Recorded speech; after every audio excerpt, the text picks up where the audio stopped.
Պացիենտի մոտ վերջին 15 տարվա ընթացքում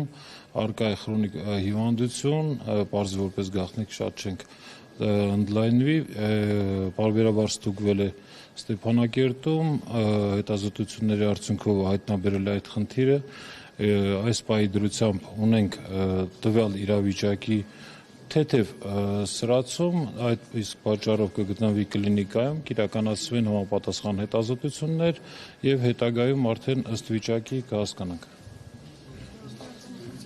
Ես կխնդրեմ, չէ, կներեք, թողնի հանգիստ, հարազատները արդեն կշփվեն, հետագայում առիթ կլինի։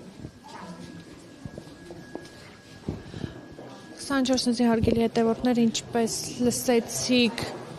առողջապահության նախարար Անահիտ Ավանեսյանը նշեց, որ տեսակցեց Վագիվ Խաչատրյանին, նշեց, որ լավ է, երջանիկ է, ուրախ է, որ արդեն հայրենիքում է։ Մերսի շատ։